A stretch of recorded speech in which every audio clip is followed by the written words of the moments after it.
Поштувани, добар ден, ги следите вестите на Канал 8.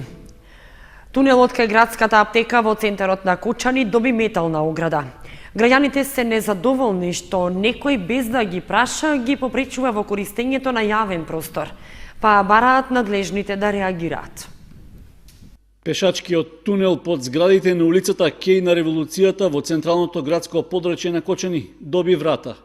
Металната преграда е поставена од пред некој ден, токму на местото што граѓаните го користат како можност за поминување од и кон улиците Браќа Ставреви, Тош Арсов и останатите во овој дел од градот. Минувачите биле непријатно изненадени кога забележале дека некој решил на ваков начин физички да им го попречи патот, иако се работи за јавен простор со соодветна намена. Поради тоа реагираа и до медиумите со образложение дека се работи за дел од поранешен пат, па поради тоа и кога се граделе зградите бил оставен тунелот. Ова е катастрофа. Пат што 2 века постоje, по ниједна скица, по ниједен урбанистички план не е избришен овај пат. Сега еве некој не дел се за право да го преграде. Сега за сега до души още не го заклучил, меѓутоа гледам ключ, имам информација дека ќе даде на станарите само да го користат пролаз. Таа е стар пат. Затоа е оставено и подвожник да може да минат луѓето.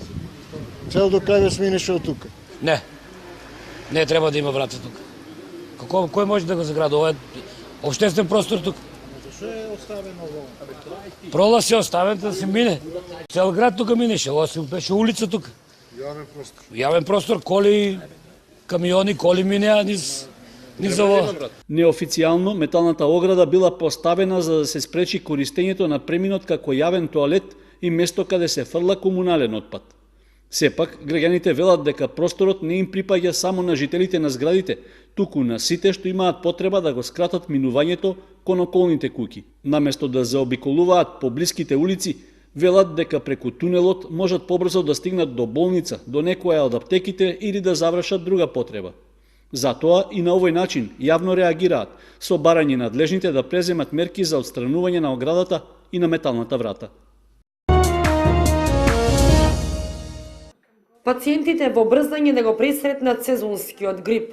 Само што стигнаа вакцините, тие уште утринава ред чекаа да ја примат вакцината. Довербата е благодарение на позитивните искуства од претходните години. Четврта година супер, јас сум задоволна. Не се разболувам. Сите години што пуштам. Па фала Богу, да. Па 6-7 години леги. Вакцината редовно и ми спречува. За Виница лани имаше 420 вакцини, сега има 400, но доколку има потреба, вакцини ќе се обезбедат и дополнително, вели доктор Горан Николов, епидемиолог во здравствен дом Виница. Започнува од денес. Вчера се добиени 400 вакцини за општина Виница и од Сабајле веќе има одреден одзив кај пациентите кои што нели претходните години ја примаат вакцината против сезонски грип. Ние секоја година правиме анализи, значи минатата година потрошивме 420, оваа година сметаме дека нели 400 ќе бидат доволни. Постојат одредени резерви, некаде околу 100 вакцини, значи ако има одзив, односно интерес кај самите пациенти, би набавили уште 100-150 вакцини. Цената е 400 денари, тоа е цена која што ја препорачува Министерство за здравство. Пријави за грип во Виница се уште нема, но пријави за стомачни вируси има. За сега не е алармантно, велат епидемиолозите. 400 вакцини против грип во Виница. Пациентите уште првиот ден брзаа да го пресретнат сезонскиот грип. Комуналното предпријатие Водовод планира во наредните 12 месеци да потроши електрична енергија во вредност од околу 260.000 евра. Јавниот повик за набавка на струјата од слободниот пазар е веќе објавен и трае до 23 ноември. Нето сума од околу 15 милиони и 900.000 денари планира да потроши комуналното предпријатие Водовод за набавка на електрична енергија во наредните 12 месеци. Пресметките покажале дека приближно толку пари ќе бидат неопходни за да се обезбеди непречено функционирање на работните единици во негов состав. Предпријатието излегува на слободниот пазар на електрична енергија, откако се најде на листата на мали потрошувачи кои во 2015 година имале потрошувачка на електрична енергија поголема од 1000 мегавати, со што од 1 јули годинава го изгубија статусот на тарифни потрошувачи. Јавниот повик за набавка на потребните количини е веќе објавен и ќе трае до 23 ноември, а набавката се однесува за период од 1 година. Според техничката спецификација во повикот, се планира во овој период да се потрошат околу 5100 мегават часови електрична енергија. Најголеми потреби за струја, односно повеќе од 500 мегават часови, се предвидени за првите 2 месеци од идната година, додека во останатиот период таа е нешто поизедначена и просечно се движи околу 400 мегават часови. Со оглед што водовод излегува на пазарот за набавка на електрична енергија, во јавниот повик е нагласено дека еден од условите е понудувачот на активната електрична енергија да прифати да ја преземе на себе балансната одговорност и да го вметне кочанското комунално претпријатие како потрошувач во својата балансна одговорна група. Инаку во државата се реализира втората фаза од либерализацијата на пазарот на електрична енергија, во која право да купуваат струја на слободниот пазар, освен големите претпријатија со повеќе од 50 вработени и обрат од над 10 милиони евра, вклучени се и помалите приватни и државни фирми, како и јавните институции. На листата од 158 мали потрошувачи, што во средината на годината ја објави државната електропреносна компанија МЕПСО, се наоѓаат и општина Кочани, како и неколку приватни фирми од Кочани и Виница. Локалната самоуправа на Кочани ќе ја спроведе втората сесија од буџетскиот форум со граѓаните, на кој ќе се разгледуваат предлозите за ставки што би влегле за буџетот на општината за 2017 година. Финансиската поддршка за процесот ја обезбеди Швајцарската агенција за развој и соработка, а втората сесија ќе се одржи на 1 ноември. Општина Кочани го продолжува спроведувањето на буџетскиот форум во рамки на програмата Форуми во заедницата, што овозможува директно учество на граѓаните во процесот на донесување одлуки на локално ниво и транспарентно и отчетно работење на општинската администрација, како и зголемување на довербата во локалната самоуправа. Втората сесија од буџетскиот форум ќе се одржи во вторник на 1 ноември во Еврохотел Градче со почеток во 18 часот. Целта на буџетскиот форум е граѓаните да добијат целосен увид во приходите и расходите на општината и со своји предлози да учествуваат во креирањето на општинскиот буџет за наредната година, а во рамки на стратешкиот развоен план и приоритетите за развој на општината за 2017 година. Општина Кочани со одлуката за спроведување на буџетски форум сака да покаже високо ниво на транспарентност и отчетност пред граѓаните, сметајќи дека на тој начин може да се изготви потранспарентен буџет во согласност со потребите и приоритетите на граѓаните. Буџетскиот форум содржи 5 форумски сесии, од кои веќе една се одржа на почетокот од овој месец, а на која беа оформени работните групи кои работат на одделни сфери за кои би можеле да се наменат буџетските средства.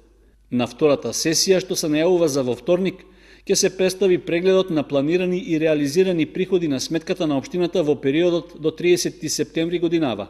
Во вториот дел од работната сесија ќе се презентираат планираните расходи по буџетски програми, а ќе се направи и избор на програми за дискусија на следните сесии. Целиот форумски процес треба да заврши до средината на декември, со оглед што во тој период Советот на општината ќе треба да ја започне постапката за донесување на буџетот за 2017 година. Општина Кочани ги поканува сите граѓани да земат учество во форумскиот процес и со дискусии да придонесат за изготвување на општинскиот буџет, кој на тој начин ќе биде во согласност со приоритетните потреби. Превозот до хотелот Градче е обезбеден, а тргнувањето е во 17 часот и 30 минути од градскиот плоштад. Инаку, спроведувањето на форумскиот буџетски процес го финансира Швајцарската агенција за развој и соработка.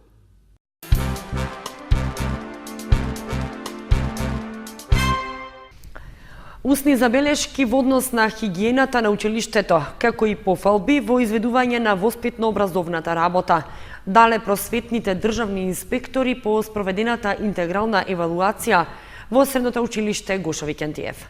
Резултатите ќе бидат готови за околу 3 недели. Интегралната евалуација во основните и средните училишта се спроведува на секои 3 години. Во Средното општинско училиште Гошо Викентиев последната се реализираше во 2013 година. Минатата недела, како што налага Законот за средно образование, се спроведе интегрална евалуација во ово училиште, каде 4 просветни државни инспектори од соседните општини комплетно ја проверуваа и оценуваа работата на професорите со учениците, како и другите вработени во училиштето. Се оценуваше и хортикултурното уредување и хигиената во самото училиште. Интегралната евалуација се одвиваше во неколку фази. Подготвителна, каде се најавува интегралната евалуација во училиштето, се запознаваат сите структури во него и се прибираат документите.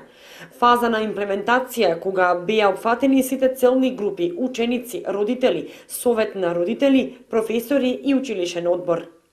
Училиштето со Гошо Викентиев во периодот од 19 до 21 октомври беше спроведена интегрална евалуација, која е стандардна на секоја 3 години. Последната ни беше 2013, значи 2016. Сега повторно бевме домаќини на 4 државни просветни инспектори, значи тоа се инспектори од околните градови на Кочани, раководител на тимот Татјана Алексова од Штип, Зоранчо Георгиев од Кочани, Александар Ристов од Свети Николе и Елена Павлова од Виница. Ја завршија својата задача во училиштето, мислам дека се покажавме како добри домаќини. Забелешките и тоа оценката, како сме поминале, ќе дојде малку покасно, најверојатно после меден месец, иако за време на самата евалуација немаше некои поголеми забелешки, меѓутоа ги очекуваме резултатите официјално да ги добиеме, па ќе постапуваме според зададените забелешки. Иако ги чекаат резултатите од спроведената евалуација, кои треба да бидат готови за околу 3 недели и бројчена оценка, сепак инспекторите устно дале одредени забелешки, како и пофалби за функционирањето на училиштето, додава Сребринов. По излегување на официјалниот извештај и забелешките упатени до училиштето, истото ќе има време од 6 месеци да ги поправи, кога ќе следува контролна фаза, каде ќе се утврдува дали е спроведена дадената задача и дали се отстранети забелешките и недостатоците. Преку интегралната евалуација се подобрува квалитетот на воспитно-образовниот процес во основните и средните училишта со стандардизирани процедури во областите на квалитетот на учењето и на наставата. Успешно представување на тимот од Основното училиште Свети Кирил и Методи од Кучани на меѓународниот камп за предприемачко учење, што се одржа во Шибеник, Република Хрватска. Во конкуренција од 430 учесници од 8 држави, Кочанското училиште имаше најуспешно представување на својот штанд за предприемачи. Тим на Основното училиште Свети Кирил и Методи учествуваше на меѓународниот камп за предприемачко учење што се одржа во Шибеник, Република Хрватска. Имено во овој проект училиштето влезе во 2014 година како пилот училиште.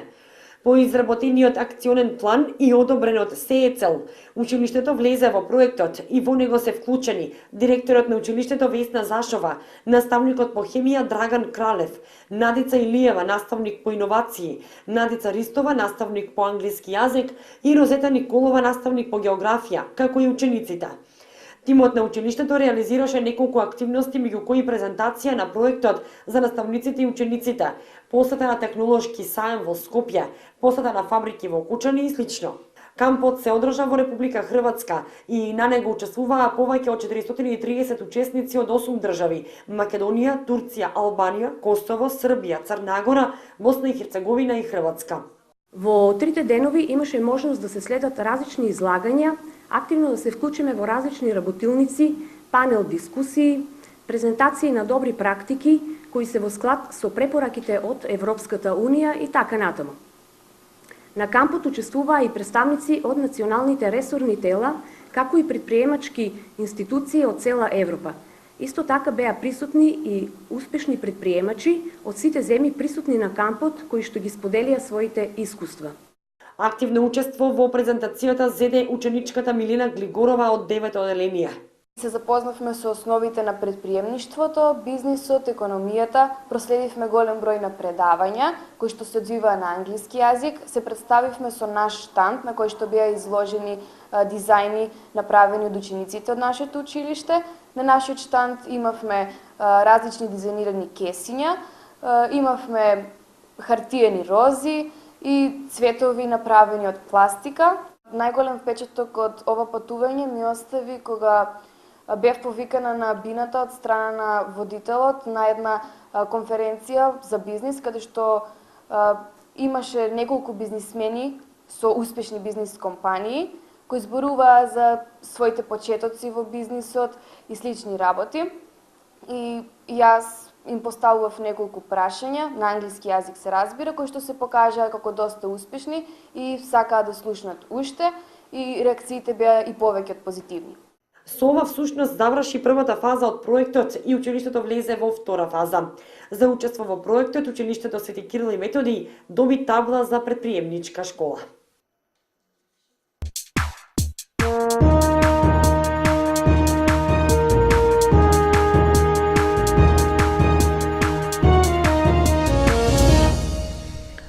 Проследете информацијата од спортот. Младите фудбалери на Фудбал Старс во првенството на детската лига забележаа победи на домашен терен. На напреварите во јуниорската лига пак имаа делумен успех, при што постигнаа една победа и еден пораз. Во детската фудбалска лига Источен регион се одигра шестото коло во кое екипите на Фудбал Старс од Кочани имаат целосен успех, забележувајќи победи во двете категории во кои се надпреваруваат. Екипите од генерациите родени 2004 и 2005 како домакини за противник ги имаа своите врсници од градскиот фудбалски клуб Осогово. Помладите фудбалери не дозволија изненадување и продолжуваат со добрата игра, при што постигнаа победа од 6:3, додека една година повозрасните клубски колеги од Фудбал Старс победија со 5:4. Во рамки на Општинската фудбалска лига пак исто така се одигра шестото коло, во кое Фудбал Старс претрпе висок пораз од 6:1 од посилната екипа на Чешиново 2015. Во Скопје се одиграа надпреварите во рамки на турнирот Кул Куп 2016, на кои генерацијата 2006 на Фудбал Старс го победи Драчево со 4:0, а фудбалерите од генерацијата 2005 беа поразени од Борец со 1:5. Пораз претрпе и генерацијата 2006 која играше со Работнички, а Скопјани победија со 2:0. Во третиот надпревар генерацијата 2006 на Фудбал Старс играше нерешено 1:1 со Шкендија, а порази доживеа генерацијата 2007 во вториот надпревар против Нова Колонија со 1:5 и во третиот надпревар против Кикер од Краљево со 0:5. Во рамки на Вардар јуниор лигата пак во Штип се одигра четвртото коло, при што генерацијата 2005 на Фудбал Старс загуби од домакинот Мал Ајакс со 6:1, а генерацијата 2006 ја победи Слога 1934 од Виница со 3:2.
Вестите на Канал 8 завршија, следете на нашата веб страница kanal8.mk. Довидување.